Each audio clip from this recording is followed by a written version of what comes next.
¿Qué pasó, amigos inversionistas MX? ¿Cómo están? Bienvenidos nuevamente. Buenas noches a todos, hombre, aquí con este invitado de lujo especial, hombre, que ya habían pedido varios ahí miembros de la comunidad. Por fin tenemos aquí el buen Alex Lara de My Primer Millón. ¿Cómo estás, Alex? ¿Cómo te va? ¿Qué onda, Daniel? ¿Qué onda, comunidad de inversionistas MX? Todo muy bien, gracias por la invitación. A ver qué tal se pone la charla, ¿no? A ver Oye, pues qué hasta que te temas dejas ver, salen. canijo, ¿eh? Pues no invitan, pero bueno, ya se hizo por fin. Aquí andamos. Y a Por ver qué se fin. puede aportar en esta plática. Claro, no, pues encantado de tenerte por acá con nosotros, Alex. Digo, yo también estoy dentro de tu comunidad. Digo, como platicamos ahorita, hombre, ya todos estamos en todas las comunidades y eso es lo chido de esto, ¿no? De que podemos compartir entre nosotros, de que nos conocemos y pues podemos ayudarnos a que todo esto jale. Ahora sí, aquí vamos a hablar sin pelos en la lengua, que jale con madre y que vaya para arriba de todo esto. ¿No estás de Sí, acuerdo me conmigo, parece, Alex? Daniel. De hecho, ¿qué traían en mente? Por ahí ve que pusieron algunos temas que les gustaría tratar, pero pues ahora sí que empezamos con Sí, uno y vamos leyendo los comentarios, ¿no? A ver claro, sobre veo qué que quieren que les platiquemos.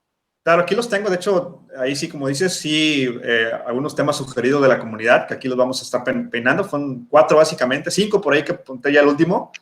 Entonces, digo, para quien también no te conozca, Alex, sí me gustaría que brevemente nos digas quién es Alex Lara, y a qué te dedicas, hombre. Bueno, pues mi nombre, Alejandro Lara, de profesión ingeniero civil. Actualmente, desde hace año, 2, 3 meses, trabajaba todavía en una empresa desarrolladora, haciendo en el área de proyectos de una desarrolladora, haciendo los costos, temas de números relacionados con la ingeniería civil.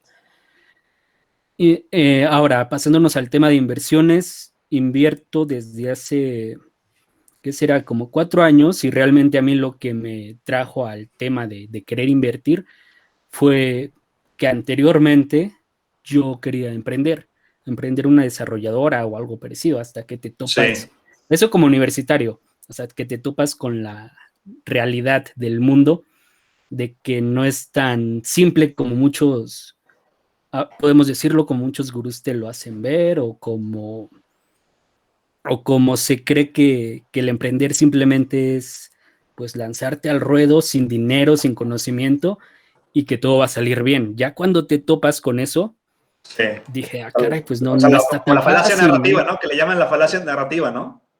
Sí, sí, totalmente. Entonces dije, ¿qué puedo hacer en este tiempo? Si esa es mi meta, si yo ya terminé la universidad, si quiero emprender, pero no tengo dinero, no queda más que ahorrar y el hecho de estar investigando cómo ahorrar, qué negocio tal vez pequeño, pues emprender en ese lapso de tiempo, te Sí. lleva inevitablemente al tema de la inversión.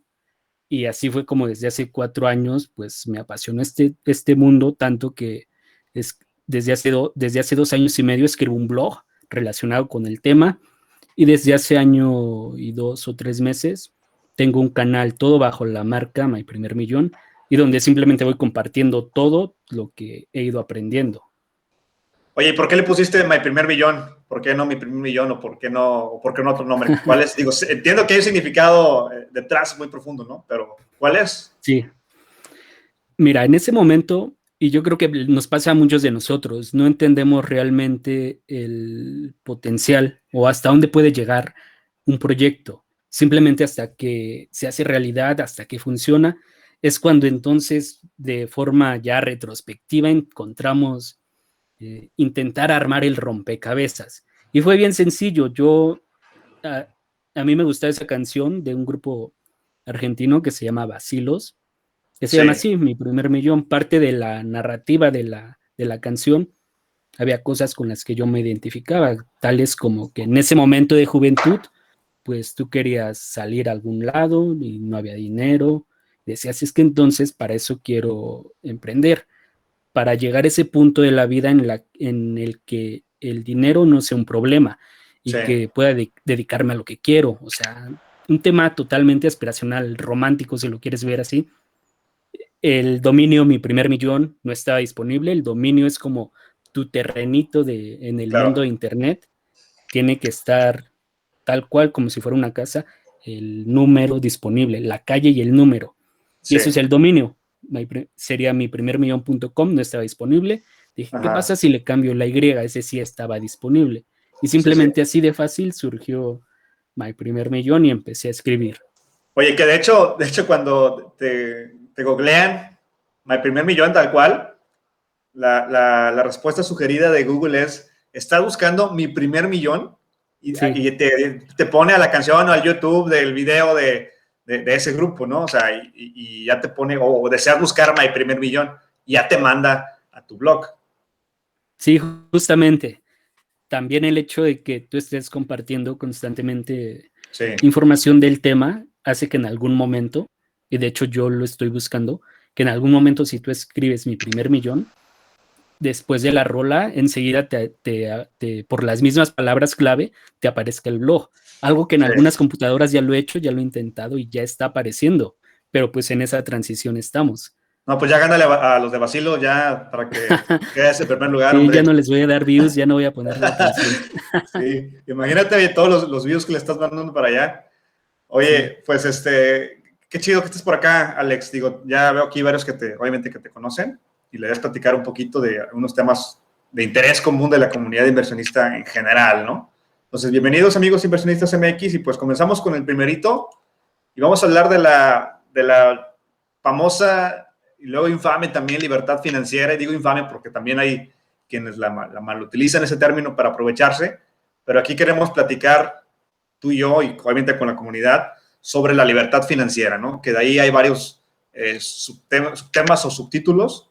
Entonces, la libertad financiera, cada quien tenemos hay un concepto como tal general de lo que es la libertad financiera, ¿no? Que existe y que es generar dinero sin ocupar tu tiempo, sin esfuerzo, ¿no? O sea, es básicamente en palabras cortas, lo que es la libertad financiera, pero de ahí cada quien tiene su propio concepto de la libertad financiera. Entonces, para ti, Alex, ¿qué es o cómo tomas tú la libertad financiera? Por mi tipo de personalidad, a mí me gusta definir las cosas de un modo que sean aplicables para todas las personas y, si es posible, numérico. Sí, Y después de leer varios estudios, de hacer mismas proyecciones, yo llegué a la conclusión de que si la libertad financiera lo vemos como el hecho de vivir únicamente del rendimiento que está generando el dinero que ya amasaste o que tienes invertido en alguna propiedad o en algún instrumento financiero, si lo tomamos como eso, vivir de los rendimientos que te va a generar, la libertad financiera la alcanzas cuando amasas entre 20 y 25 veces tus gastos anuales, que es una cantidad impresionante de dinero. o sea, 25 De, años. ¿Cómo? 25 años. Sí, del monto de tus gastos anuales. Ok. O sea, podemos hacerla, ¿no? Si tú te gastas al mes 10,000 pesos, al año son 120,000. Uh-huh. En 10 años, 1,200,000, en 20, 2,400, como 3 millones Ok. de pesos. Ok. Si gastas 10,000 pesos mensuales. Sí. Y esto considerando el histórico que ha dado la Bolsa de Valores de Estados Unidos, incluyendo recesiones, crisis económicas, y considerando también que no vas a tocar el capital principal, que vas a Claro. vivir de los rendimientos. Sí, claro. Muy bien. Sí, o sea, yo veo que la tasas tú sobre números, lo cual está perfecto. Y como te decía, cada quien tiene luego su definición de libertad financiera y ya conforme tú vas agarrando pues, más experiencia, tanto en la vida como en las inversiones, pues te vas ahora sí que autoformando un concepto de libertad financiera. Por ejemplo, yo en mi caso, libertad financiera tal cual obviamente es poder vivir sin trabajar, ¿no? Sin hacer esfuerzo y que te esté generando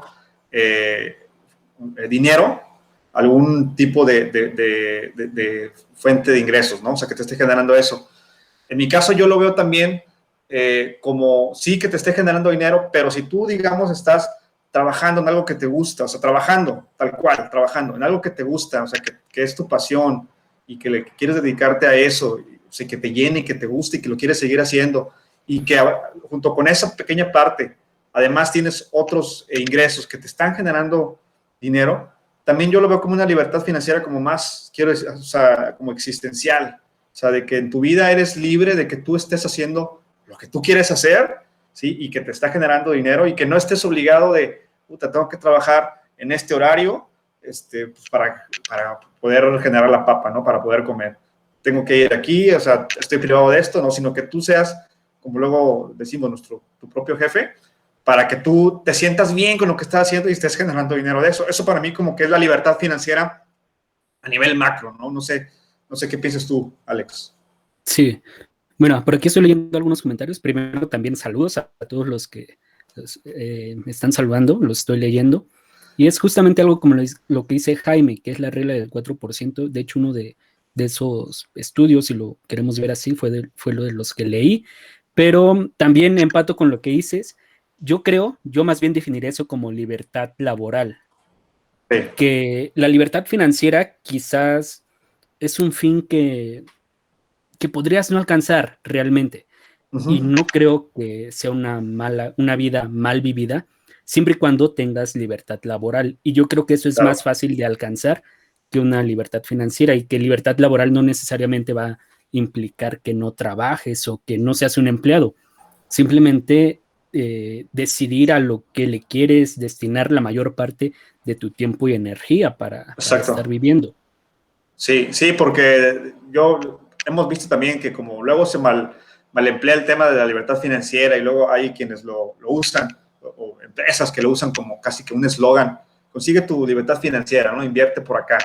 Entonces te da esa idea del clásico cuate que a lo mejor está acostado ahí sin hacer nada y te ponen esa imagen tal cual, ¿no? Pero como tú bien dices, también está, pues eso, la libertad laboral, que es dedicarte a lo que tú quieras hacer y que eso igual te está generando algo que hasta, además de que es un ingreso, pues es una pasión que tú estás, en la que te estás dedicando y estás enfocándote. O sea, y ya ya no hay reglas a lo mejor en las que tú dices, ya tengo que venir en este horario, tengo que cumplir con esto porque me lo está pidiendo alguien más. Entonces, aquí hablamos de ese tema de la libertad financiera y, como tú dices, libertad laboral, que es como la plenitud que a lo mejor quisiéramos tener muchos y que digo, muchos nos encontramos en ese camino todavía, pero ese es como el concepto general de libertad financiera, ¿no? Sí, el año pasado, no, hace como 2 años, leí un libro de un economista que se llama Luis Pasos, que de hecho fue director de Sí. la Conducef, y Uh-huh. hay un término que desde que lo leí lo utilizo más que la palabra libertad financiera. Él habla, también es un libro enfocado más al desarrollo de los países que a personales, pero me gustó. Él habla de progreso económico ¿Qué libro y el es? ¿Cuál es? Propiedad y Desarrollo Sustentable de Luis Okay. Pasos. Sí. Este, él se refiere al progreso económico como una triada, en donde primero tienes un escenario de crecimiento económico, que el crecimiento económico sería cuando estás ganando más de lo que estás gastando. En eso para los países sería lo contrario a déficit, que es el superávit. Superávit.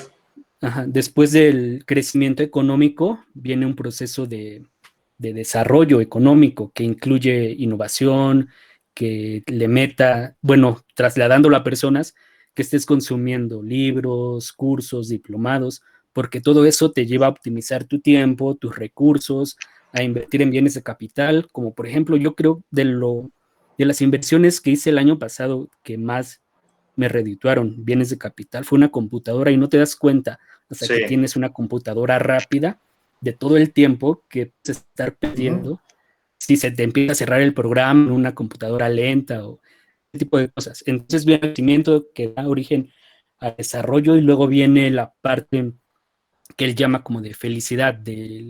Los países también miden la felicidad de su población. Podríamos Claro. hacer algo con nosotros, Uh-huh. y esa felicidad incluye que tengas tiempo para ocio. Y por definición, ocio sería todo lo que no tiene que ver con el negocio. Por ejemplo, el arte, esto que estamos haciendo, tal vez, aunque lo disfrutamos, no Sí. sería por definición un ocio, porque estás buscando al final un bien, y ya es parte del negocio de uno de los negocios que tenemos. Entonces, ese término progreso económico implica estas tres cosas. Y él Sí, al final concluye que el proceso de crecimiento económico, el desarrollo y la búsqueda de la felicidad son en sí el progreso económico y no las causas del mismo.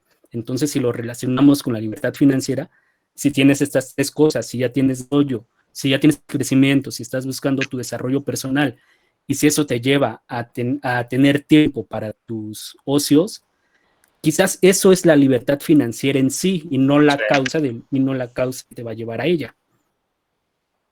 exacto, exacto. Sí, fíjate que es buen autor Luis Pasos. Yo me acuerdo que también leí un libro de él, digo, también tenía como tintes un poco políticos, pero estaba bueno. Sí, Decía por qué los impuestos son un robo. Está bueno ese libro también de Luis Pasos, digo, se lo recomiendo, yo lo leí. Ese que tú comentaste no lo he leído, pero está interesante. Oye, sí, digo, eso es lo que quería platicar y que comentáramos aquí en la comunidad, que ya veo que varios están comentando, dice el business, si haces lo que te gusta, no necesitas trabajar. Sí, o sea, exacto, o sea, pues no te sabe a trabajo, o sea, a lo mejor estás haciendo algo, pero pues no te sabe a que estés encadenado trabajando, ¿no? sí, Oye, ¿y totalmente. cómo te ves tú? Digo, ahorita, no sé, digo, me atrevo a decir que tú todavía no estás en la libertad financiera, ¿no? No, no, y tal vez la voy a alcanzar en 10 años si las cosas continúan como ahorita. Sí, Pero yo que ya estoy a nada de alcanzar esa libertad laboral de la que estás exacto. platicando. Sí, Ajá. sí, sí, porque, o sea, si quieres separarlo, si libertad financiera y libertad laboral no estás tú trabajando, tú te dedicas 100% a lo tuyo, ¿verdad? Bueno, pues es un trabajo, ¿no? Sí, claro. Pero si lo vemos como un negocio, no estoy empleado por alguien. O sea, no O sea, eres si por Godín, mí, no eres Godín. ajá, desde hace 2 años ya, no, año y estamos Sí, en año y medio, pero pues claro. sí fui durante, no directamente desde universitario ya trabajaba en el área. Sí, Después de terminar la universidad estuve empleado como 2 años en una empresa formal, Godín, eh, pero pues sí, y yo creo que quizás eso de hacerlo tan rápido me permitió precisamente hacerlo, porque no escalé tanto en esa sí, escalera corporativa, no dependí tanto tiempo de mi sueldo, no sí, dependientes, a pesar de que sí doy dinero en mi casa y tengo aviones, no tengo como tal alguien que dependa de. Entonces, eso me lo permitió. Pero yo sí, diría que lo que más te lo permite realmente es que tengas dinero ahorrado. claro. Sí, Si fíjate, alguien busca eso, tiene que hacerlo con un colchón por si algo sale mal. exacto, o sea, no te vas a aventar así sin nada, ¿no? Sí, O sea, totalmente de acuerdo. Yo en mi caso, digo, no sé si sepas, y creo que sí lo he comentado en la comunidad, yo actualmente soy un godín, tal cual. Digo, no soy un godín tal cual que estoy en el escritorio, afortunadamente digo, me va bien, o sea, en mi chamba de godín, donde estoy trabajando actualmente, y digo, ya tengo 10 años en la empresa y he escalado dentro de la misma empresa puestos y obviamente me permite tener cierta calidad de vida pues, que me agrada en este momento, ¿no? Y a la par con todo lo demás que hago, que me permite también generar ingresos, pues digamos que, o sea, no me siento, digamos, estoy pleno, digámoslo así, pero no quiero decir que ya ahí me quedé. Obviamente también como tú tengo ciertas expectativas que estoy trabajando y haciendo todo esto para a lo mejor en un lapso como de 10 años tener esa libertad financiera. Libertad laboral, digo, la tengo entre comillas porque, digamos, el puesto que tengo, pues me permite tener ciertas libertades que a lo mejor alguien que está, no sé, en un cubículo, pues no podría hacerlo, en un pupitre, ¿no? Pero, vamos, depende de cada quien, de las aspiraciones que tenga cada quien en la vida, ¿no? O sea, y qué bueno que tocamos aquí libertad laboral y libertad financiera, Alex. sí, definitivamente eso que estás haciendo sería como yo lo hice y sería como le recomendaría a cualquiera que busca esa libertad laboral hacerlo. O sea, no dejar tu empleo, pero empezar a hacer algo con tu tiempo libre y en Sí, algún momento esa misma segunda actividad, el side business, te va a hacer, aunque tal vez esto no está tan bien dicho o tan bien visto, pero te va a hacer que empieces a fallar en tu trabajo. Yo recuerdo sí, que tenía llamadas que que me hacían, no sé, directores de las plataformas con las que yo estoy invirtiendo en horario de trabajo y a veces me tardaba media hora Claro. saliendo para atenderla, pero Ajá. era tiempo que tenía que volver a reponer, ¿no? Ya en mi horario Claro, de claro. comida O o ya te me comenzaba a terminaba yendo de la afectar. oficina a las 7, ajá, Sí, sí. pero yo creo que el mismo side business te va diciendo cuándo ya es tiempo de Sí, mudarte y si lo deseas así, echarle toda la carne al asador. es que es eso, o sea, digo, ahí tienes también que puede suceder eso, de que comienzas a bajar tu rendimiento en tu chamba por tener tu side business y a lo mejor ya de repente pasa un momento en donde a lo mejor ese side business ya no es tu side business, sino que va generándote un poquito más, te agrada más, te gusta más y pues ya, digo, somos humanos, de repente pues ya no te apasiona o ya no quieres seguir trabajando donde estás actualmente laborando, pero como tú dices, no te vas a aventar al ruedo si no tienes ningún pinche colchón ahí atrás. Sí, sí, totalmente. Y yo recuerdo que un año antes de salirme de trabajar, que de hecho tampoco es como que me salí. En la empresa en la que yo estaba le empezó a ir mal, Sí, parte porque en Ciudad de México detuvieron muchas obras, parte por la pandemia después, fue pre-pandemia, eso, y me habían ofrecido irme hasta un lugar que me quedaba lejos, al que no quería irme, o que sea, eran dos o ya te tres estaban horas, poniendo todo para que te fueras. que eran 2 o 3 horas de aventarme en el tráfico, algo que no quería, o me Sí, dijeron no cortamos la relación y cortamos la relación. Pero un año antes, ese mismo dinero que ya generaba el side business, me sí, pagó unas vacaciones increíbles en noviembre, vacaciones que tal vez no me claro, hubiera podido pagar únicamente con el sueldo de mi trabajo. claro. Sí, no, fíjate como te digo, o sea, tu situación está, o sea, qué padre que viviste esa transición, que obviamente te obligó a que te dedicaras ya prácticamente al 100% a esto, ¿no? Yo tengo 36 años, ¿sí? Tengo 10 años en la empresa trabajando, entonces, como te digo, comencé a escalar, afortunadamente me ha ido muy bien, y obviamente pues tengo una percepción económica pues buena, ¿no? Lo cual hace un poquito más complicado que haga que se empaten mis otras fuentes alternativas de ingreso con esto, ¿sí? Sí, Entonces, me va a requerir un poco más de tiempo, ¿no? Entonces, eso también sucede. Que no es lo mismo que a lo mejor vas empezando y recibes cierta cantidad de dinero y comienzas tu side business en las redes, lo que tú quieras, y pues tienes un tiempo más corto para poder lograrlo, para poder alcanzarlo. sí, sí, totalmente.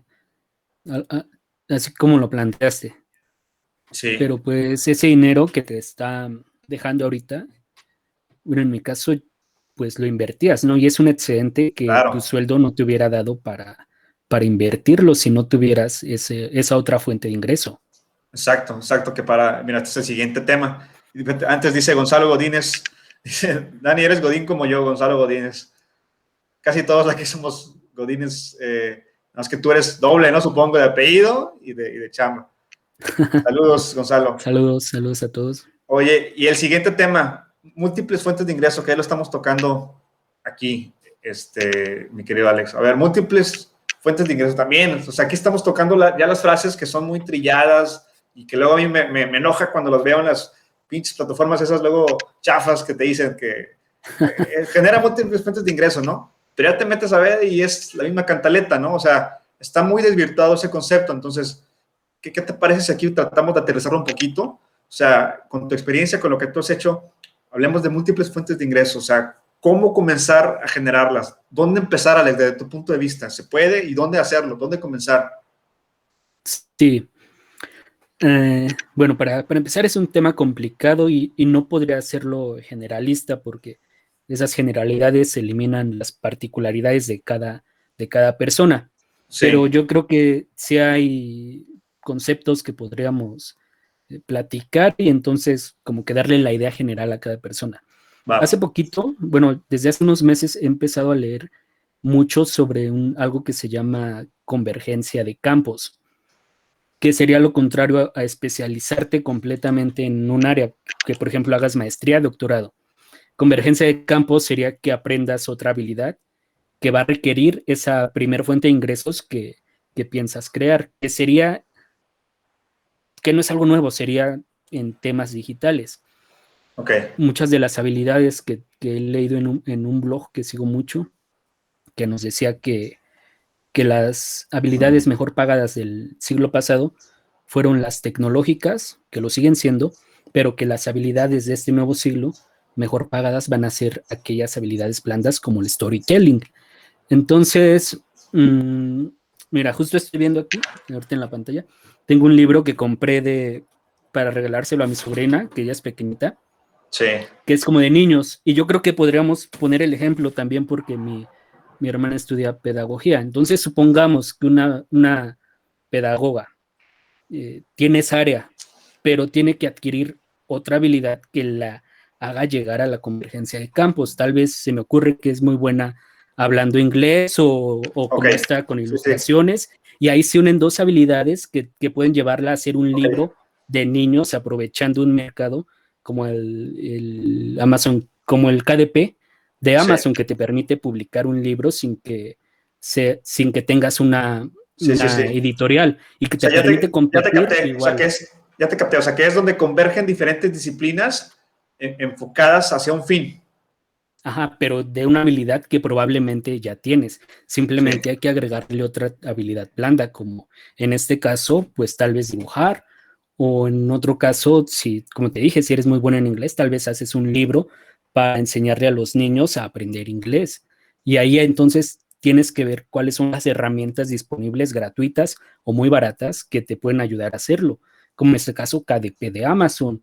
O sí, si quieres hacerlo videos animados para publicarlos, no sé, directamente en YouTube o algún curso también del tipo. Yo creo que por ahí tendría que ir la primera fuente de ingresos que tendríamos que crear, y por eso no podemos hacer una generalidad, porque va a depender de las particularidades de cada uno. sí. O sea, ¿qué te refieres a? O sea, lo que estás hablando es como la antítesis de especializarte en una sola cosa nada más. Sí, ¿Correcto? justamente. Sí, muy bien. Sí, sí, sí. O sea, yo no estaba familiarizado con el concepto, pero sí he escuchado eso de que son donde convergen diferentes disciplinas, ¿sí? Para un mismo campo, por así decirlo, ¿no? De investigación. O sea, Sí, eso es. sí, y o sea, los medios digitales para hacerlo, pues ahí están, ¿no? Simplemente es ver cómo los vamos a aprovechar.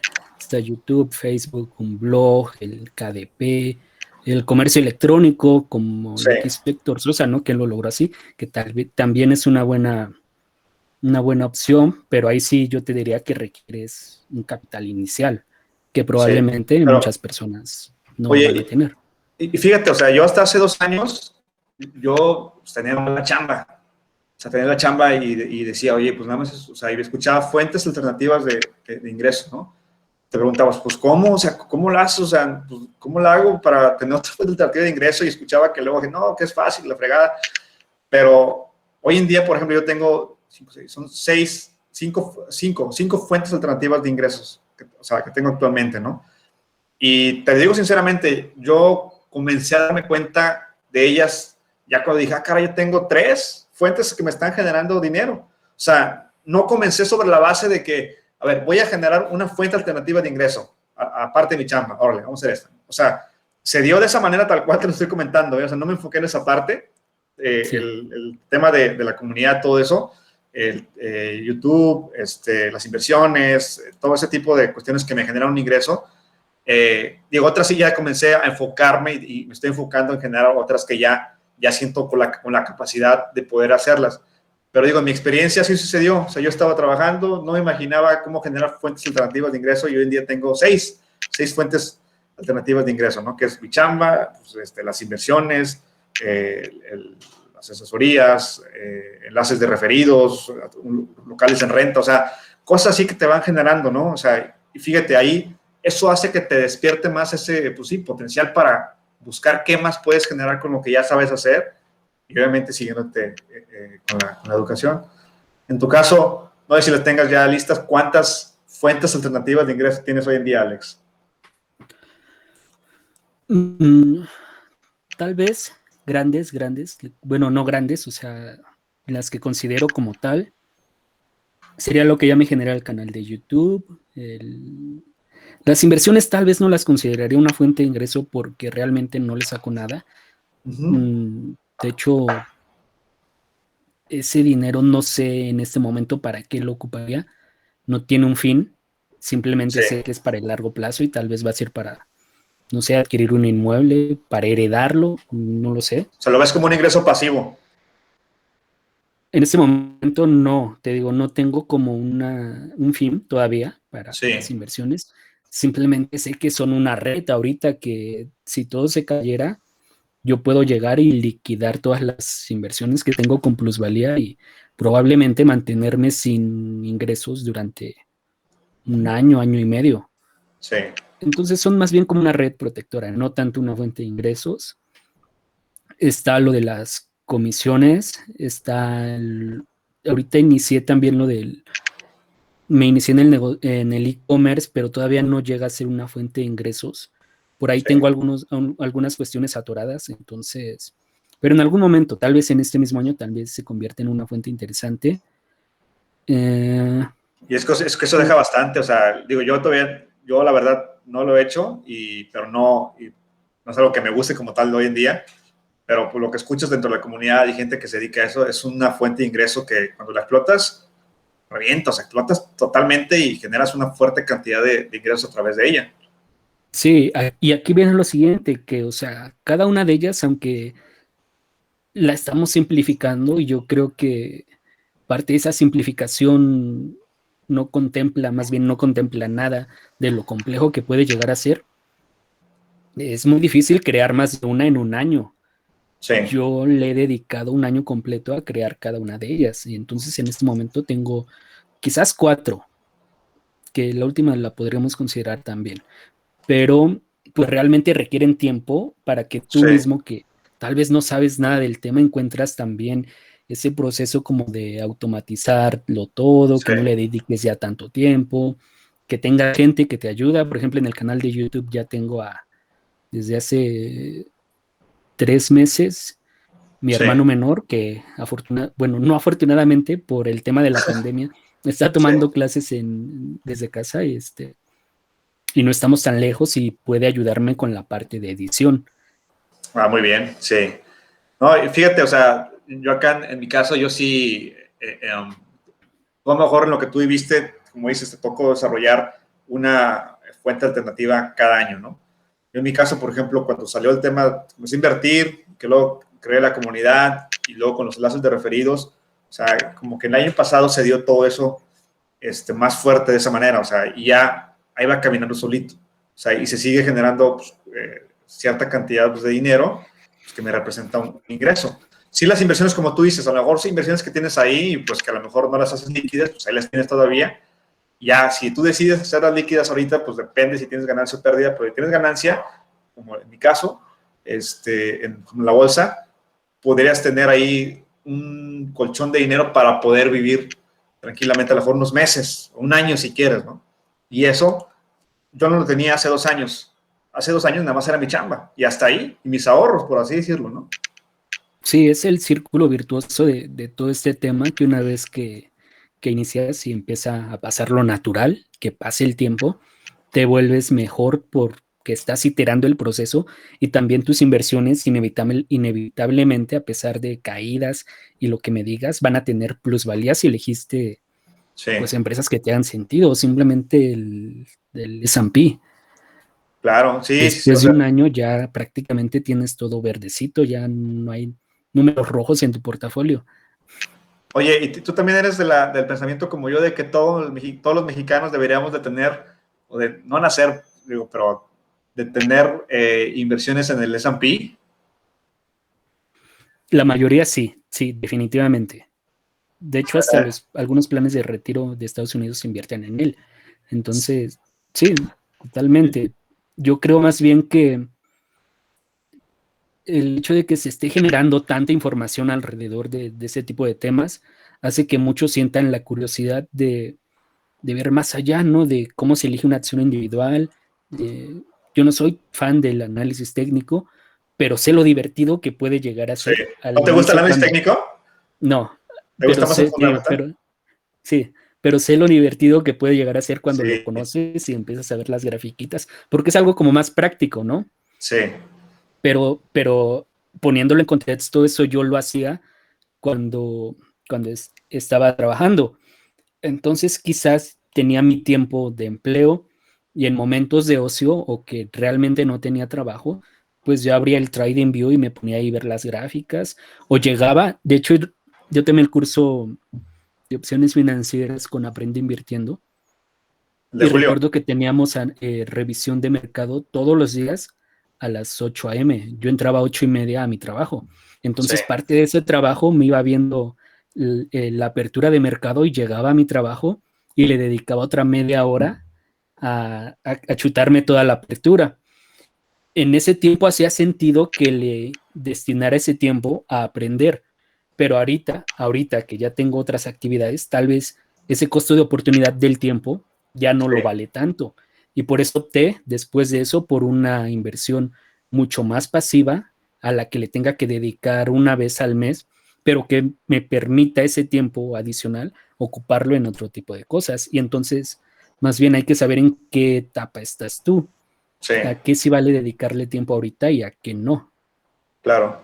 Claro, y fíjate, también otra fuente alternativa de ingresos que me acordé ahorita, digo, y que la subí hace poco, hice, bueno, el año pasado, hice un video de rap de las inversiones, como así por ahí lo viste. Lo metí a Spotify y a esos y también me Ah, generó sí, un pequeño ingreso, pequeñísimo, sí, sí, sí lo pero, vi. pero me generó, o sea, imagínate, luego pensé, o sea, ahí también se puede hacer algo, o sea, con la música, que también me gusta la música, también se puede hacer algo ahí, o sea, y te vas dando cuenta de cosas así que te pueden ayudar a generar todavía más fuentes de ingreso, insisto, y que para mí me resulta increíble porque hace 2 años, pues no, o sea, no pasaba por mi mente nada de esto. Sí, yo creo que hay Dice, que conocerlas y elegir una sobre esa, pero dice, una y una por año. sí, dice por acá, nada más para leer comentarios, Bono Hewson dice, para tener múltiples fuentes debes tener organización primero, ganas y estar sabedor de aceptar fracasos y aciertos, buscar objetivos y metas definidas para ir escalando, pero tampoco es saludable demasiadas. Un número razonable tal vez serían 5 o 6. Válido el comentario. Sí, sobre todo si son escalables. Yo creo Sí, igual que con 6 o 7 ya tienes como para toda una vida y simplemente estarlas monitoreando. sí, hombre, o sea, y qué belleza que todas sean escalables, ¿no? O sea, que se mantengan por sí mismas y que vayan creciendo. Oye, para que no nos coma el tiempo, pasemos al siguiente tema, fondos de emergencia, mi querido Alex, que también es un tema, digo, importantísimo y que luego muchos no, obviamente lo escuchan, pero no lo conocen o no lo aplican. Fondos de emergencia. ¿Cómo interpretas tú el fondo de emergencia desde tu perspectiva, o sea, desde tu vida? ¿Qué es un fondo de emergencia? Creo que lo dije hace rato, es como una red protectora por si te caes, por si eres la persona que va caminando, malabareando y te caes, esa red protectora no te mate. Entonces, eso es un fondo de emergencia, algo que te va a salvar en un momento que tú no estás esperando, como puede ser una pandemia, nadie se la esperaba, ¿no? Sí, Y ahí, yo creo que eso nos demostró lo necesario que es tenerlo. También, ya cuando vas teniendo, por ejemplo, esto que estamos hablando de múltiples fuentes de ingreso, eso ya se vuelve un poco diferente, ¿no? Ya tendría que cada una de esas fuentes tener un poco de un fondo, esta vez de maniobra. sí, Por ejemplo, en el canal de YouTube, irle un poco de esos ingresos, irlos juntando para que en algún momento ese fondo se convierta en una mejor cámara o en una mejor luz. En el caso del comercio electrónico, ese remanente, pues en algún momento te va a servir para comprar más mercancía. Entonces yo creo que hay que primero separar todo, separar tu fondo de emergencia, que es el personal, sí, con los fondos de maniobra que deben de tener cada una de tus actividades. ok, Y después quizás hay fondos de oportunidad también, o en un video yo le llamé a este fondo que fui armando con las fuentes de ingreso que me permitió no aventarme sin nada a intentar crear otras fuentes de ingreso como fondo de supervivencia, que sí, era un fondo que en el caso de que todo fracasara, me iba a permitir seguir al menos 6 meses con mis actividades y gastos normales, que no me iban a ahogar para intentar desde Y el que muchos primer lo mes. llamarían a ese fondo de emergencia, ¿no? O sea, coloquialmente muchos le llamarían a ese que le llamas tu fondo de supervivencia como fondo de emergencia, ¿no? Quizás, ¿no? Pero si hablamos de que estamos intentando alcanzar una libertad laboral, Sí, eh, igual y se habría que diferenciarlo. Pero sí podría ser un fondo de emergencia. Nada ok. más que ahí O ya asumes doble riesgo, ¿no? Porque sea, tú si lo te tienes pasa una como, emergencia sí. mientras estás intentando alcanzar esa libertad laboral, pues puedes perder todo y puedes quedarte sin trabajo. O sea, entiendo que tú lo tienes como segregado, ¿Mm? diferentes fondos de emergencia, por así decirlo, para cada una de tus fuentes de ingreso. ¿Es así? Sí, sí, por ejemplo, ahorita quizás todavía no me siento, ya estoy más para allá que para regresar a convertirme de nuevo en un empleado, en un godín. Sí, Ya no veo tan posible esa parte, pero antes, yo creo que hasta hace 6 meses todavía tenía ese dinero líquido por si todo salía mal. Y claro. entonces, el año pasado, desde la vez que compartí, y única vez, y no creo volver a hacerlo, que compartí el portafolio que tengo, desde prácticamente esa vez, todo el dinero que fui ganando no lo invertí más que en activos financieros, más que el puro rendimiento que iba generando el portafolio, porque Sí, todo este dinero nuevo que fui ganando se fue juntando ese fondo casi líquido, claro. que en el caso de que, ¿sabes qué? No funcionó, me permitiera continuar con mis gastos hasta que Sí. encontrara otra actividad.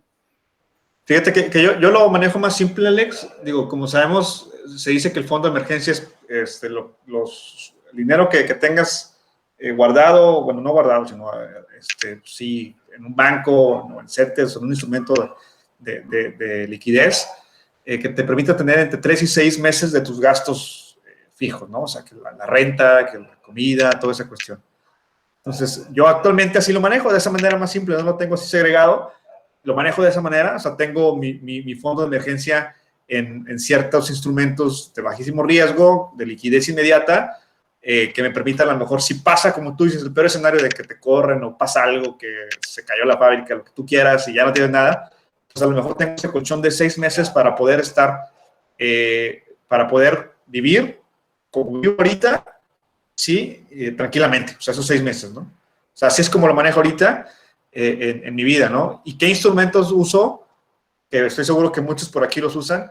Prácticamente es Bondía, ¿sí? Bondía y Sofipos a la vista. O sea, son los que yo uso como mi fondo de emergencia y este dinero, que no lo toco y ahí está, ahí lo tengo.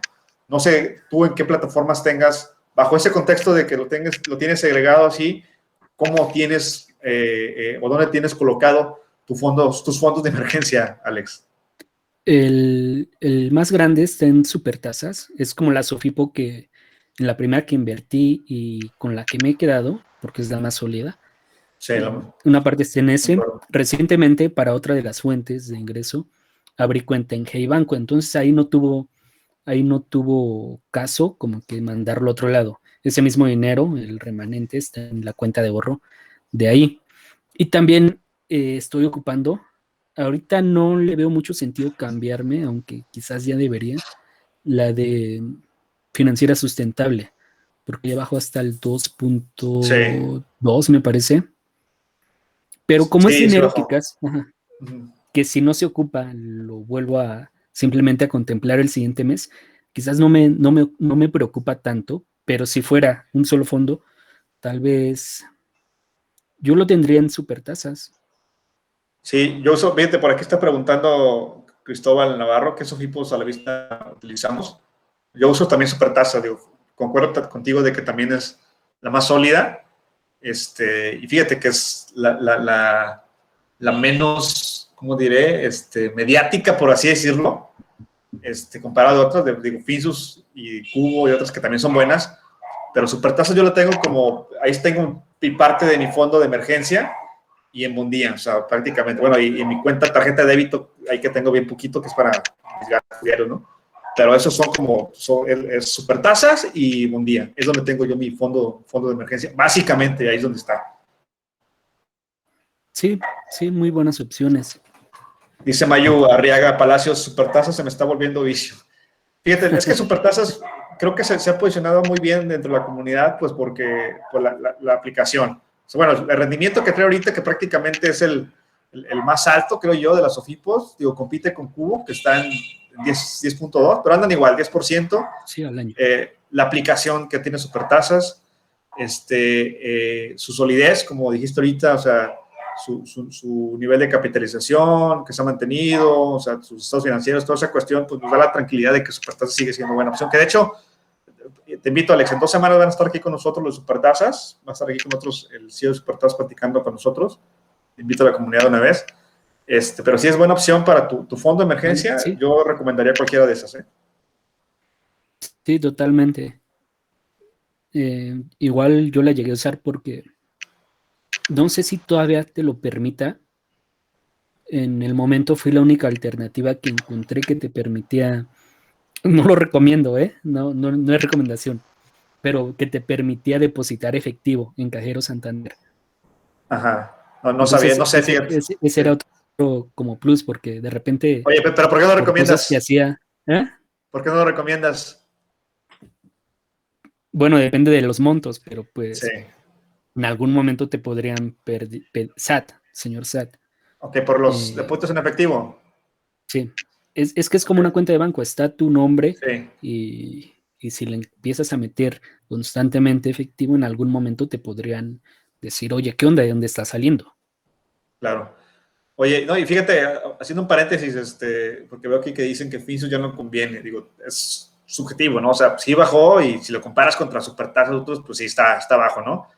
Pero hace poco platicábamos con un inversionista allá en España, y ya como sabes, pues las tasas son negativas, ¿no? O sea, y lo que para nosotros un 9%, 10%, pues no es nada, para ellos es oro. O sea, cuando platiqué con ellos antes de tener ese live, y que les decía yo que teníamos instrumentos que te daban 10% que eran de renta fija, me decían todos que era estafa, o sea, que pensaban que era una estafa, un tema piramidal.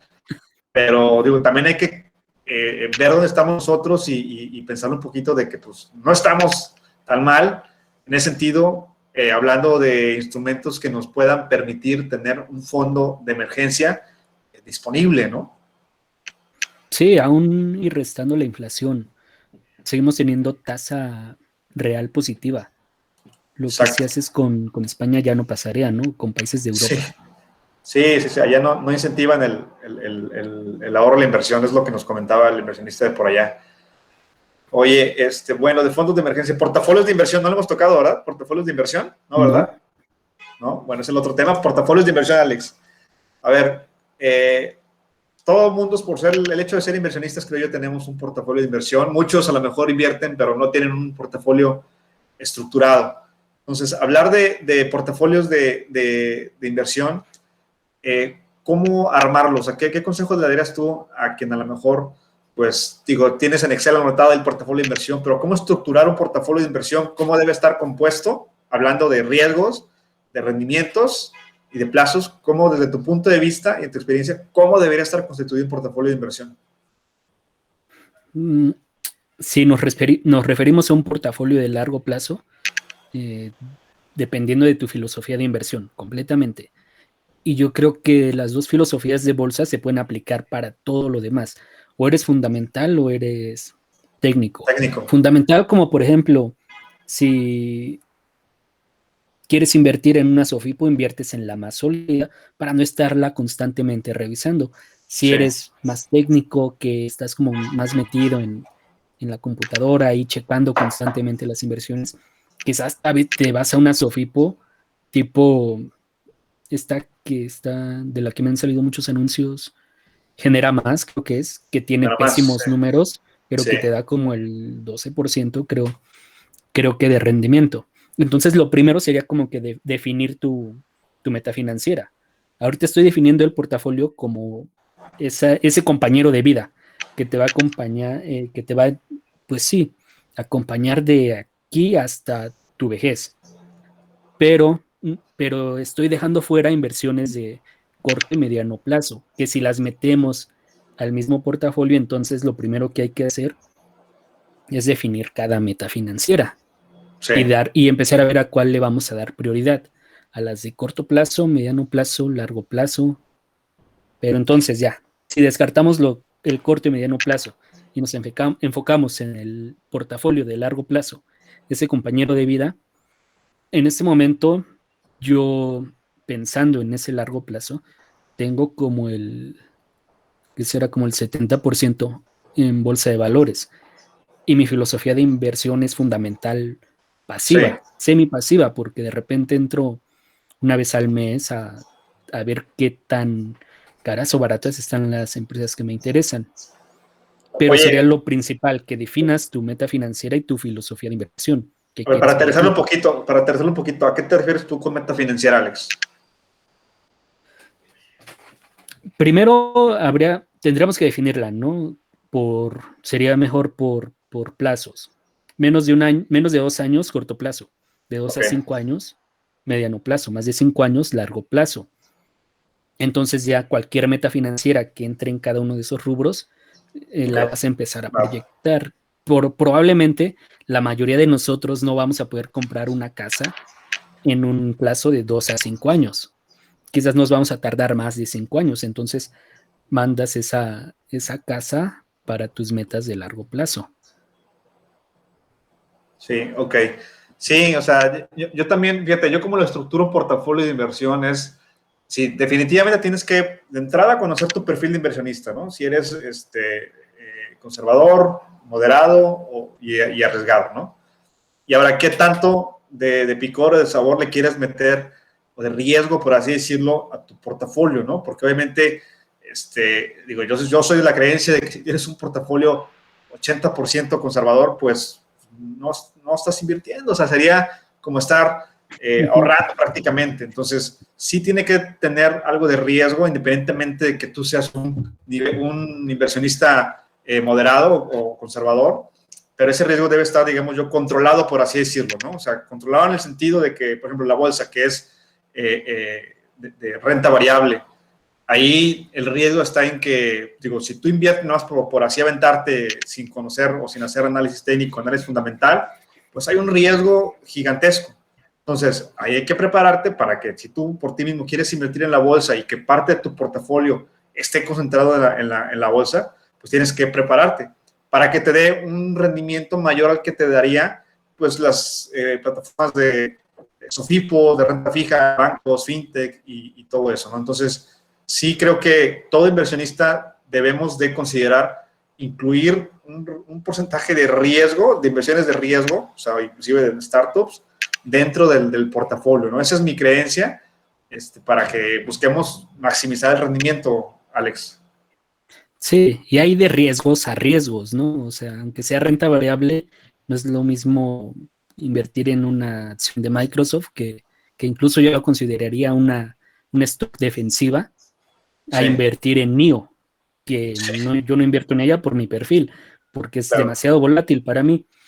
Y entonces hay que entender también la etapa de la vida en la que te encuentras. Quizás como empleado, si me hubiera quedado más tiempo así, hubiera jugado yo más arriesgado, pero en Sí, este exacto. momento no puedo jugar tan arriesgado.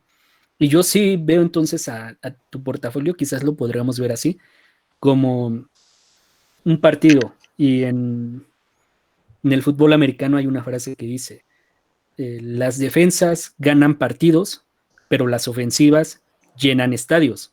Sí, Jugar ofensivo es muy divertido. Te puedes estar horas en la computadora a diario, pero quizás vas a tener más riesgo y si estás dispuesto a asumirlo, está perfecto. claro, Yo en ese momento me gusta jugar defensivo y se claro. veo más bien a ese portafolio de inversiones como una red que te va a Sí, permitir ser muy arriesgado con tus otras actividades, que son quizás la creación de negocios, de múltiples fuentes de ingreso. Entonces también hay que tener como equilibrio en ese sentido. No puedes ser arriesgado con lo que estás haciendo, quizás ujú, intentando emprender algo y también arriesgado con tu portafolio de inversión, porque si esto sale mal y de repente también NIO baja un 20%, te quedaste exacto. sin fuente de ingreso y tu portafolio ya perdió 20%.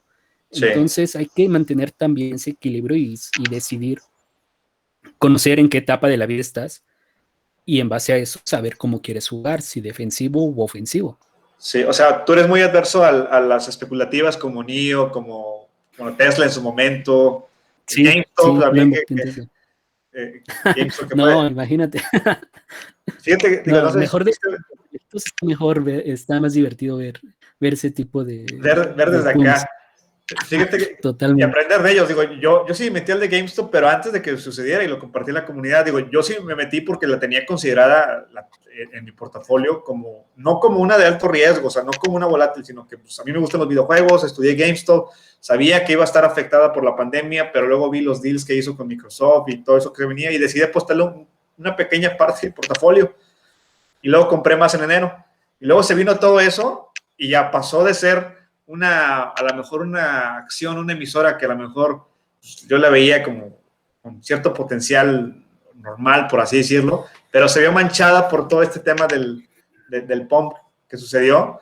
Y ya, digamos, desde el punto de vista, si sí lo quieres ver como sentimental, ya no me trae tanto, ¿no? O sea, ya ahorita anda en un nivel pues, que ya no, creo que yo no concuerda con sus fundamentales, creo que anda en 3,500 pesos el costo de la acción, pero bueno, es un caso reciente de una acción muy volátil que el riesgo ya está y luego dicen, a mayor riesgo, mayor ganancia, bueno, pero o sea, eso no siempre se cumple, o sea, no es una máxima que siempre se cumple. Aquí mucha gente perdió por meterse tarde al barco, o sea, que entraron cuando estaba bien arriba y volvió a caer y se fue. Y como tú dices, si estás trabajando y a lo mejor te metes en eso y pones un capital ahí y le pierdes, pues ya se vino todo tu plan, se vino abajo por seguir esa moda, ¿no? Sí, sí, y lo que pasa es que nos enteramos de ese tipo de movimientos cuando ya sucedieron, ya vamos tarde. Sí, Ya no sí, o sea, hace ningún sentido entrarle a quedarte en una subida que no va a ser como todo lo que ya subió, que hizo que se volviera noticia, pero que sí, a cambio de esa pequeña potencial subida, te sí, puedes comer una caída gigantesca no sé cuánto claro. llegó a caer, como el 50%, ¿no? De ese Sí, o hype. sea, sí, y no, de un día para otro, o sea, fíjate, yo compré cuando estaba en 320 pesos y luego volví a comprar cuando estaba en 400 pesos, ¿no? Y de ahí subió hasta 7,000 pesos, yo vendí en 3,000 pesos, o sea, ahí vendí en 3,000 pesos y todavía siguió subiendo, ¿no? Y hubo gente que le metió cuando estaba en 5,000 pesos, son 6,000 pesos, o sea, por querer meterse en ese hype y pues perdió, ¿no? Porque volvió a caer y ahorita se mantiene en esos niveles. Pero sí, o sea, volviendo al tema, Alex, yo sí creo, por ejemplo, hablando de inversiones en la bolsa como parte del portafolio, a mí sí me gusta mucho el análisis técnico, obviamente también el fundamental, pero a mí desde mi perspectiva y en mi experiencia me ha funcionado la proporción de 40% análisis técnico, 40% análisis fundamental y 20% especulación propia. O sea, a mí me ha funcionado y es algo que me sigue trabajando hasta ahorita, ¿no? No tengo actualmente acciones volátiles en mi portafolio, como esas. Sí estoy más sólido en ese sentido, pero sí le tengo cierto respeto a la especulación para inversiones en la bolsa. Sí, sí, yo de lejos, yo sí de lejos. No me meto a ese tipo de acciones, no, no me gusta, no. Especular es jugar a intentar predecir el futuro. Sí, Y hay una frase de este Bill Gates, creo, que dice que aquel que no está constantemente cambiando de opinión está subestimando la complejidad del mundo en el que vivimos. Y sí, probablemente ninguno de nosotros va a saber acertadamente qué va a ser realmente el futuro. No sabemos si Bitcoin, como muchos dicen, va a ser el futuro, si NIO va a ser el exacto. futuro, si Tesla va a ser el futuro. Entonces, como no sé predecir el futuro, Sí, yo prefiero abstraerte. inclinarme a acciones que Sí, ya están consolidadas como Apple, sí, Microsoft. Tengo Google, pero esa porque la compré desde hace 2 años prácticamente. sí. Oye, Ahorita ahorita no le metería, que no inclusive, porque por ejemplo, fíjate, si te metes a empresas ya hablando ¿cómo se llama? Del IPC, o sea, de la bolsa mexicana, te metes a ver, por ejemplo, Cemex, Bimbo, Walmart. sea, empresas que cuando fue en marzo, cuando cayeron con todo esto de la pandemia, cayeron profundamente, ¿no? Pero han tenido una recuperación histórica desde pues, un año hasta ahorita, donde prácticamente algunas de ellas ya rebasaron los niveles prepandemia, donde estaban, ¿sí? Digo, y no son acciones especulativas, o sea, son acciones que ahí están y que se fueron recuperando y que a lo mejor si hubiéramos invertido, yo invertí en algunas, ¿no? Pero si hubieras invertido, o alguien de la comunidad, en ese tipo de empresas que, pues digamos, son sólidas, que tienen trayectoria, que no van a desaparecer de la noche a la mañana, pues hubieras tenido un rendimiento considerable aprovechando ese momento, ¿no? Sin necesidad de estar dedicándote, oye, a ver, que NIO, ¿no? Que veo que Tesla, ¿no? Que ahorita que el Bitcoin, que todo eso, que no digo que sea malo, ¿no? Pero es mucho el riesgo y no es como la forma apropiada de invertir en la bolsa desde mi perspectiva. Sí, ahora es de perfiles totalmente. Sí, Simplemente estamos compartiendo el nuestro, ¿no? claro. Y es lo que yo creo que tendrías que hacer, como encontrar tu perfil, tu filosofía, y lo más difícil, me queda claro que no es encontrarla, me Sí, queda claro que es seguirla, serle fiel a esa filosofía, sí, porque puede ser tentador si tú estás con un 1%, 2% constante mensualmente, cambiar ese 12 o 20% anual por la posibilidad de hacer un 50% en 2 días en un GameStop. claro. Entonces lo más complicado es serle Sí, fiel a esa filosofía. claro. Sí, sí, definitivamente. Oye, están aquí preguntando, dice... si pueden, dice Javier Eduardo, ¿pueden repetir los porcentajes? Bueno, los porcentajes que dije son míos, ¿no? O sea, es lo que yo considero y como dice Alex, depende de cada persona y es lo que estamos compartiendo. En mi caso me ha funcionado 40% análisis fundamental, 40% análisis técnico y 20% especulación. O sea, a mí me gusta mucho el análisis técnico y también el fundamental, pero también me ha ayudado un poquito el feeling, o sea, a mí. O sea, hay gente que a lo mejor dice, no, Pero o sea, eso no. ese porcentaje lo estás definiendo como o sea, como intentar darle un valor ponderado a qué tanto influye en tu decisión de compra de una acción, o 40% de tus acciones las eliges No, con análisis no, técnico, no, no, 40 no. con... No, no, no, no, no, no. Es o sea, cuando yo tomo una decisión de compra si acciones, el valor que le doy cuando, digamos, Bachoco, ¿no? Que fue una de las que compré, nacionales. 40% le doy valor a su análisis técnico, 40% a sus fundamentales y 20% de Bachoco anda bien, hace esto, se dedica a esto, veo las noticias que va bien, ¿verdad? Pues le entro. O sea, un 20% de mi decisión está basada en la especulación. Vale, ¿Vale? ya entendí. Ajá, y aquí, sí, aquí lo pone Cristóbal, dice, ajá, 40 exactamente, como lo pone Cristóbal. Ok. Dice, ¿dónde y cómo aprende eso del análisis, cursos o libros recomendables? Mira, yo le digo ahorita, aparte de lo que recomiende Alex, yo análisis fundamental recomiendo mucho a mi amigo Kino de Value Investing, que ya lo conocen aquí muchos. Ahí tiene igual cursos en su página de YouTube y unos otros cursos más detallados. Es Value Investing o Proceso de Resultados, si lo pueden encontrar. Para técnico, me sirve mucho a mí tomar el curso de Escuela Práctica de Inversiones, que me ayudó muchísimo para aprender inclusive a operar plataformas como MetaTrader 4, con apalancamiento y todo ese tipo de cuestiones. Está bueno. Y ¿Le esos son los metiste que dinero recomiendo. real a ese, ¿A cuál? al MetaTrader? Sí, sí, fíjate que me fue bien, o sea, Lo bueno. digo, ¿cuál me fue mal? Digo, no me fue mal, pero sí tenía, como está apalancado, pues comienzas a tener más rápidamente pérdidas virtuales, por así decirlo, ¿no?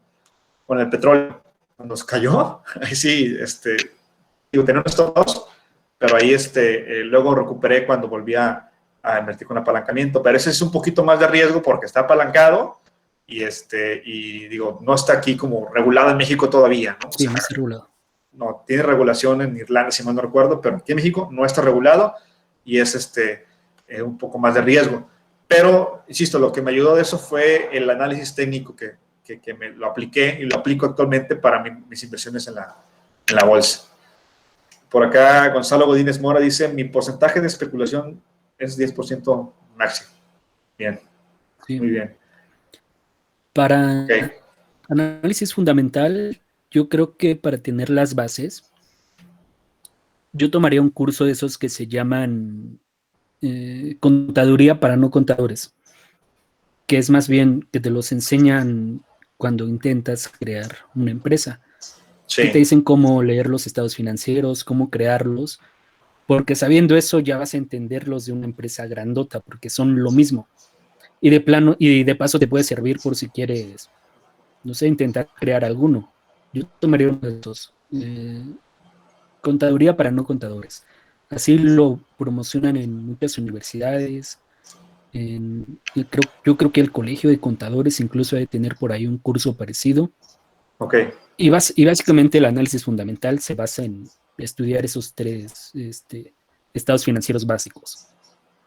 Sí, exacto. Digo, también algo importante, digo, yo no me considero experto en leer estados financieros, balance de resultados, pero es algo también importante para el análisis fundamental. O sea, si tienen la oportunidad, de hecho tuvimos hace poco a Taxada aquí que nos platicó un poquito de eso, pero ustedes tienen la oportunidad de en alguna institución estudiar algún curso para no contadores y que hable de balances generales, todo eso, tómenlo. Ayuda mucho para tomar decisiones de inversiones en la bolsa.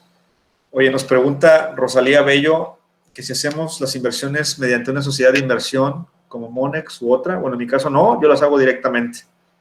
¿Tu caso, Alex? Sí, lo ¿Cómo va? mismo. Nada más checar que el broker esté regulado. Sí, sí, las inversiones, digo, yo las hago a través de GBM, donde hago las inversiones en la bolsa, actualmente. Oye, y bueno, para cerrar el tema, uno de los temas también ahí que pidieron, Alex, que ya lo agregué al último, que no te había dicho, creo, es el de mis errores al invertir.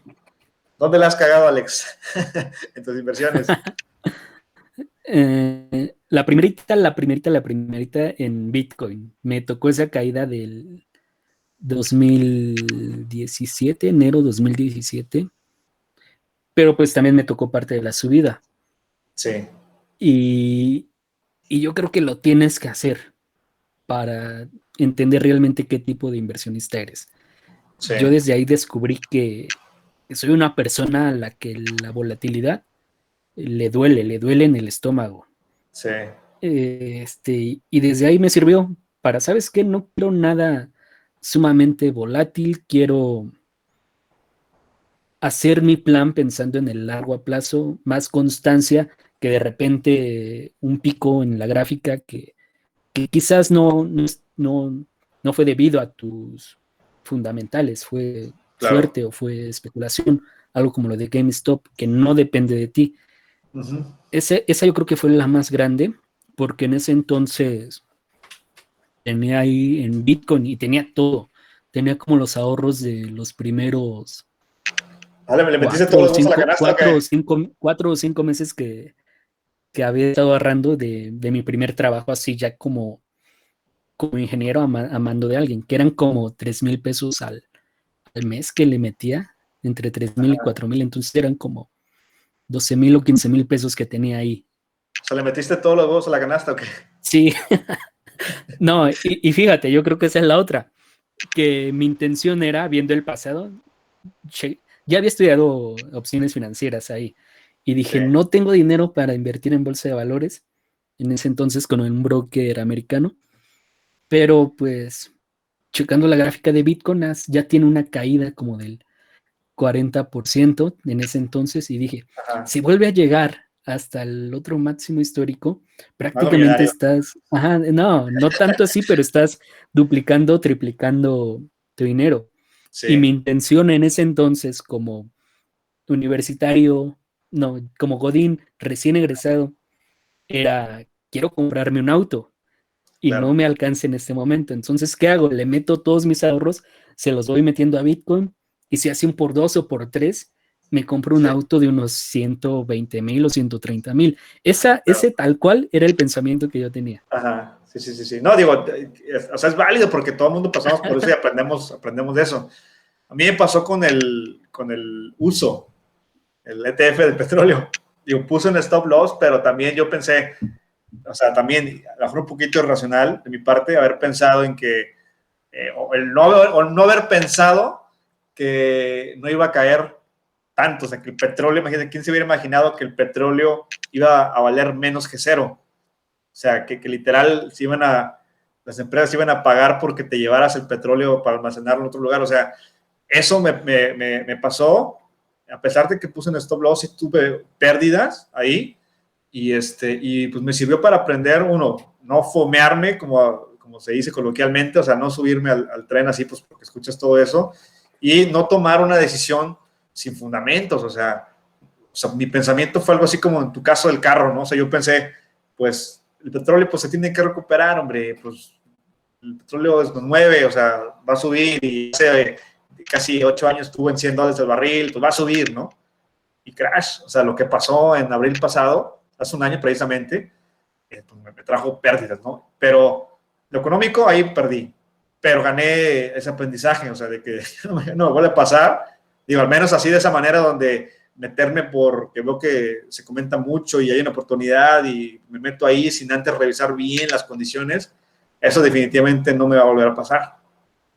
Sí, el mayor error ahí fue, bueno, en mi caso, no diversificar, invertir en un activo que no conocía bien, Sí, del que no había estudiado lo suficiente y no había visto la historia completa, que por ejemplo en 2000, ¿qué fue? 13 me parece que tuvo otra caída como del 70%, sí, pero que en el histórico, pues la gráfica es literal, exponencial. claro. Ese fue el mayor error, no diversificar, no conocer el activo en el que estás invirtiendo. Por acá dice Raúl Sánchez, pero el error no es haber invertido en Bitcoin, sino haberlo vendido. Yo creo que más que eso es lo que tú estás platicando ahorita, ¿no? O sea, no conocerlo, a lo mejor el momento en que invertiste, creo que es esa parte, ¿no? O sea, porque lo que comenta Raúl, digo, pudiera ser válido, pero es subjetivo, ¿no? Depende pues, del perfil, ¿no? Y de la meta financiera de cada persona.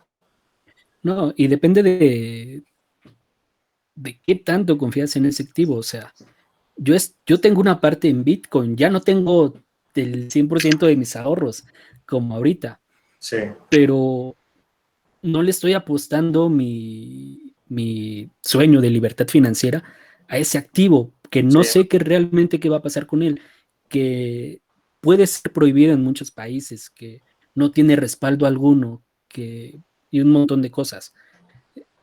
Eso, el no haber conocido realmente ese activo en el que estoy invirtiendo, sí, fue el error. Y yo creo que aquí entra otra cuestión, como que siempre cualquier decisión va a tener su costo de oportunidad. Así como una persona que no invirtió en Bitcoin desde el 2018, cuando sí, llegó hasta $3,000, del año pasado también llegó hasta 3,300 o 3,500, creo, porque de sí, hecho yo tengo un creo que video en el que hasta compré a ese precio. Ahorita hubieras hecho un por 10, pero lo mismo hubiera pasado con otra persona que no invirtió en Tesla, y si nos vamos con Amazon, y si nos vamos con Apple, cualquier decisión tiene un costo de oportunidad, y si te pones a ver qué hubiera pasado si hubiera invertido en este activo, vas a caer tarde o temprano en esa parte de cuál será el siguiente, sí, y eso te va a llevar a la especulación, al FOMO, y eso no es sostenible en el largo plazo. claro. Oye, y hablando ya de errores comunes, Alex, yo he visto que algo muy frecuente que luego pasa es el tema de la diversificación, ¿no? O sea, sí hay que diversificar, pero tampoco sobre diversificar. O sea, y hay como esos errores de la gente que no diversifica, como tu caso que te pasó, o sea, cuando ibas iniciando, pero o sea, actualmente hay gente que a lo mejor le ha puesto todo a un solo instrumento, la mayoría de su capital a esos instrumentos y no diversifica, ¿no?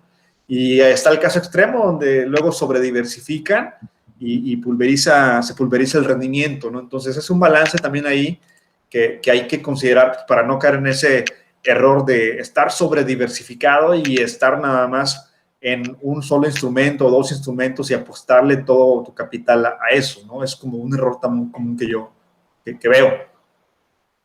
Sí, nada más ahí yo creo que a veces sí hace falta definir las cosas para entender qué estás haciendo. primero, ¿qué es diversificación?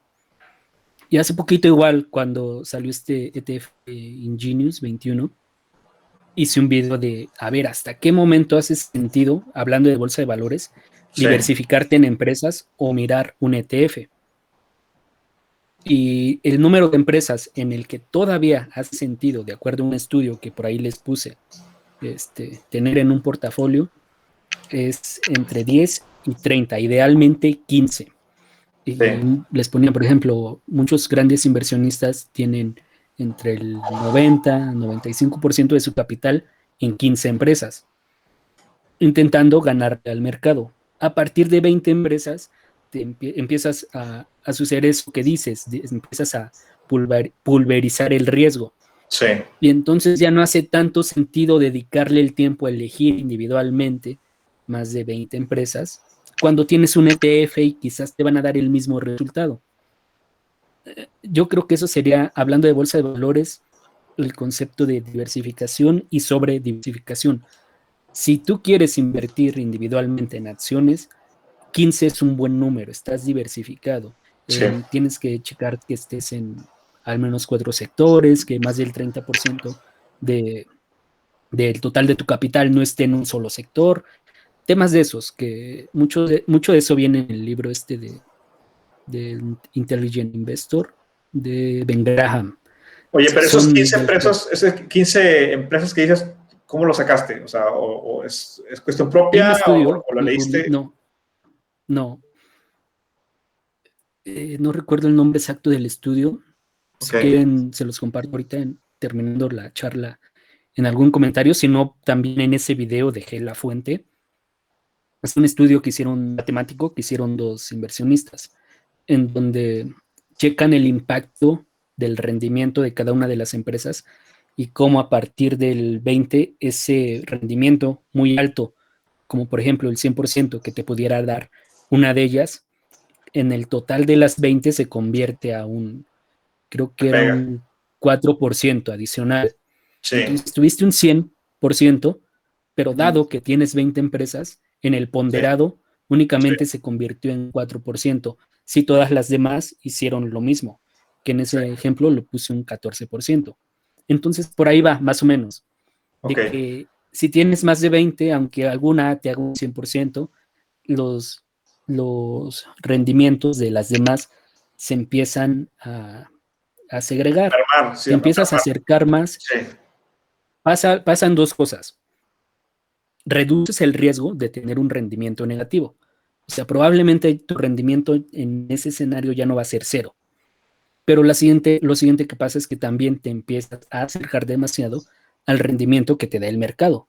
sí, Y si eso pasa, entonces quizás no vale la pena el análisis de esas 20 empresas si tienes un ETF que replica el mercado y que no tienes que analizar ya. claro. Fíjate, yo en mi caso, sí, digo, no he encontrado, al menos no he leído una fuente donde te diga, ¿sabes qué? Lo recomendable para no sobrediversificar en la bolsa es esta cantidad, invertir este porcentaje de tu capital aquí o esta cantidad de emisoras. Pero yo por cuestión propia no mantengo más de, son que 12 actualmente las emisoras en las que invierto en la bolsa de Estados Unidos y solo tengo 4 a las que le estoy apostando en México. Digo, y por estrategia, ¿no? Y obviamente las sigo esas, digo, no estoy cada día siguiéndolas, pero si a lo mejor de repente, no sé, ahorita hablé de Bachoco, que es una de las que tengo, Cuervo, también tengo inversión en Cuervo, hablando de las mexicanas, el tequila. A esa le he invertido en dos momentos diferentes, hace 6 meses y recientemente, ¿sí? Y más o menos el precio es el mismo en los dos eventos en lo que las compré, pero le tengo, ¿sabes? Una empresa con potencial desde mi punto de vista, con el análisis que hice, y a lo mejor dirás tú, oye, pues ese dinero que le volví a meter a Cuervo, pues ¿por qué no lo metí a otra? Pues por lo mismo, de que no quería o no quiero estar tan diversificado dentro de la bolsa y que eso me peguen mis rendimientos. Digo, si yo ya hice un análisis, un estudio para la emisora José Cuervo y confío en lo que hice y que le va a ir bien, pues la sigo apostando más, por así decirlo, no apostando, sino invirtiendo más. Y al final, cuando se cumpla lo que estoy esperando que suceda, pues mi rendimiento va a ser sustancial, por así decirlo, ¿no? Y ya no le va a pegar tanto mi portafolio a que si lo hubiera hecho, invertir en otra empresa para tener la mayor cantidad de empresas ganadoras, por así decirlo, ¿no?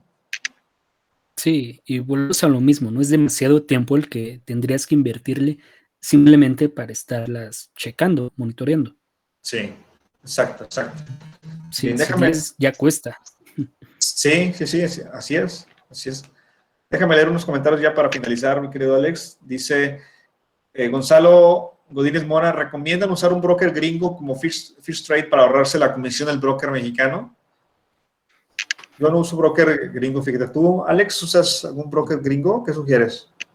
Sí, justo por ahí spoiler, tal vez el viernes, porque ya tengo el guión escrito, voy a hacer un video justamente sobre eso, porque muchas personas ya me lo han platicado.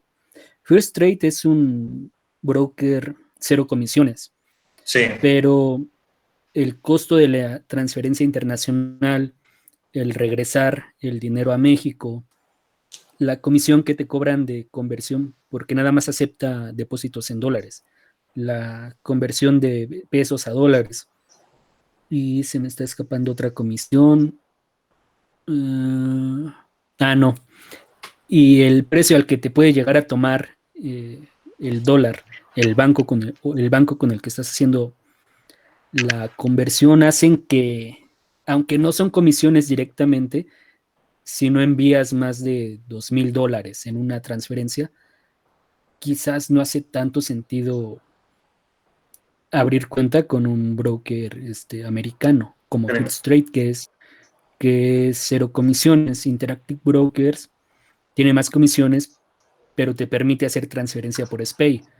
sí. Pero sucede lo mismo. Realmente, si no tienes más de $2,000 que piensas enviar, no recomendaría tanto abrir cuenta con un broker americano, además de que pierdes vamos a decirlo así, el beneficio que tienes aquí en el pago de impuestos con México. Quizás también ahí ya tendrías que contratarte un contador para que al momento de regresar tu dinero te sepa hacer tu declaración.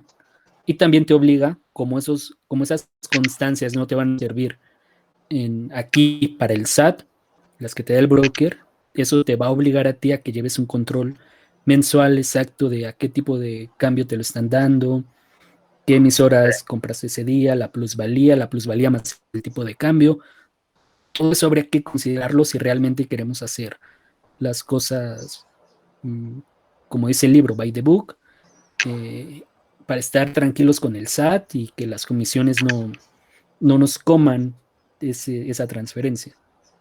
Claro. Oye, hablando de declaración, ¿ya la presentaste tú? No, como vi que dieron prórroga, ya se me espero hasta Sí, como los sí, yo primeros también vi. días del Oye, vi siguiente que mes. dieron prórroga luego, luego, ¿no? O sea, digo, pues estamos a 7 de abril, o sea, y creo que lo anunciaron el viernes pasado, o sea, pero sí, yo tampoco todavía no la he presentado y sí, sí la voy a presentar ahorita en abril, para que no se me pase el tiempo, pero digo, ahí tenemos tiempo todavía. Oye, Sí, y te dieron pregunta prórroga. Javier Eduardo, que ¿cuál es el autor del libro que mencionaste? El de Intelligent Investor. O sea, Ben el Graham, Benjamin Benjamin Graham, Graham, ¿no? Sí, ese Ben es el Graham. de Inversor Inteligente. Sí, Benjamin Graham. Por aquí está atrás, acá lo tengo. Ese es el autor. Bueno, oye, pues excelente, Alex. Muchas gracias de que te hayas tomado el tiempo de estar aquí con nosotros, con la comunidad de inversionistas MX. Y digo, te agradezco también a nombre de la comunidad y también a tu comunidad, que también sé que te sigue mucha gente, que hayan estado aquí con nosotros compartiendo un poquito. Y esperamos también tenerte nuevamente por acá y a ver qué más podemos trabajar juntos en colaboración. Alex, ¿cómo te sentiste? Muy bien, Daniel. Muchas gracias también a todos los que se conectaron. Creo que tratamos de responder todos los por ahí temas que nos sugirieron, que se fueron dando en la charla. Muchas gracias por asistir. Espero que se hayan llevado algo, que les haya aprovechado el tiempo. Y gracias a la comunidad y a ti, Daniel, que me invitaste. Por supuesto que si lo vuelves a hacer, yo encantado. Esperemos que se repita. Excelente, pues gracias amigos inversionistas MX, nos vemos en la siguiente transmisión. Gracias nuevamente, Alex, y seguimos en contacto. Hasta luego. Seguimos en contacto. Bonita noche. Bye.